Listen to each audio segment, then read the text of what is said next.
Assalamualaikum warahmatullahi wabarakatuh. Selamat pagi dan salam sejahtera untuk kita semua. Baik, Bapak Ibu sekalian, kalau pertemuan yang lalu kita sudah membahas ajaran agama yang ada di Indonesia, maka dalam pertemuan kali ini kita akan sedikit membahas tentang agama Islam. Nah, sudah selayaknya bahwa agama pasti memiliki nama, dan biasanya nama tersebut diambil dari si pembawa ajaran agama, atau di mana agama itu lahir dan berkembang. Sementara kalau ajaran agama Islam, nama Islam sendiri diberi oleh Allah Subhanahu wa taala. Di dalam Al-Quran dijelaskan bahwa inna dina indallahil Islam. Sesungguhnya agama di sisi Allah ialah Islam. Nah, jadi kesimpulannya nama Islam sendiri diberi oleh Allah Subhanahu wa taala. Nah, Islam berasal dari bahasa Arab yaitu salimna, artinya selamat sentosa. Nah, salima ini dibentuk dari kata aslama. Nah, merupakan dan bermakna yaitu menyerahkan diri sepenuhnya, tunduk dan patuh terhadap ajaran agama Islam. Nah, maka orang yang memeluk ajaran agama Islam disebut dengan muslim. Nah, seorang muslim harus menyerahkan diri sepenuhnya, tunduk dan patuh, serta taat kepada ajaran agama Islam yang nantinya akan selamat dan sentosa, selamat dunia dan akhirat.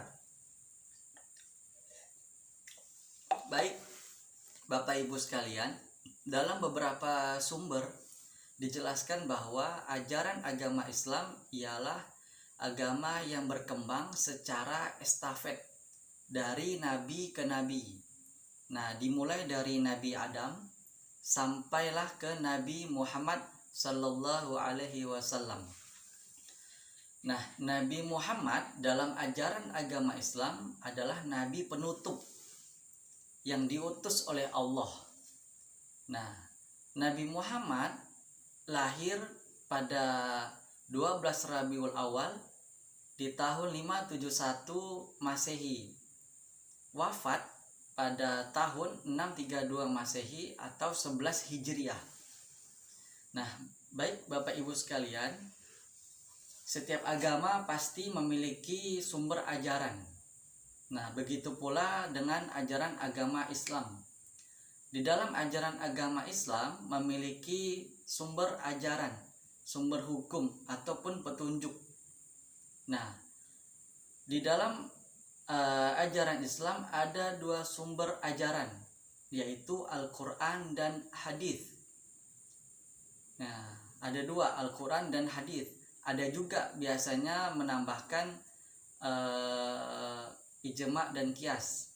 Nah, meskipun Al-Quran dan Hadis itu adalah sumber utama, akan tetapi di dalam ajaran agama Islam juga masih menambahkan yaitu ijma' dan qiyas. Nah, Al-Quran secara bahasa berasal dari bahasa Arab, yaitu qara'a. Nah, menurut Quraisy Shihab, qara'a ini bermakna bacaan sempurna. Nah, lalu Al-Quran secara istilah merupakan kalam Allah yang tiada tandingnya atau mukjizat yang diturunkan kepada Nabi Muhammad yang berisi ajaran pokok petunjuk umatnya. Nah, lalu jika dipelajarinya maka akan bernilai ibadah. Al-Quran ini dimulai dari surah Al-Fatihah dan ditutup oleh surah An-Nas. Al-Quran diturunkan ke Nabi Muhammad melalui malaikat Jibril, turun secara berangsur-angsur, tidak sekaligus.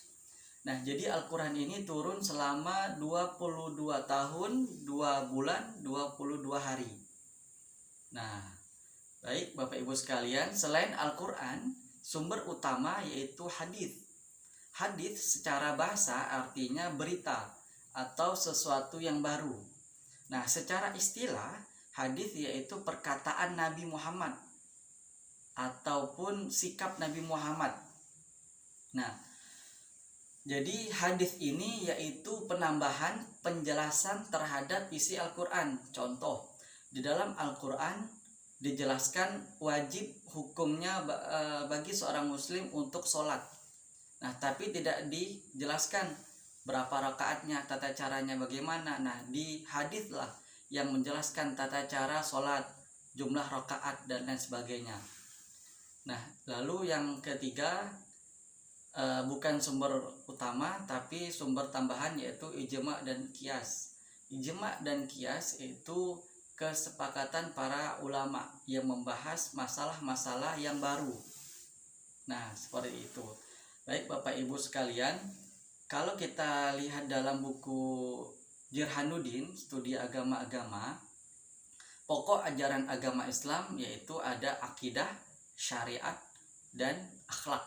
Nah, lalu hari-hari besar dalam ajaran agama Islam ada 2, yaitu Hari Raya Idul Fitri dan Hari Raya Idul Adha yang biasa kita kenal dengan Lebaran.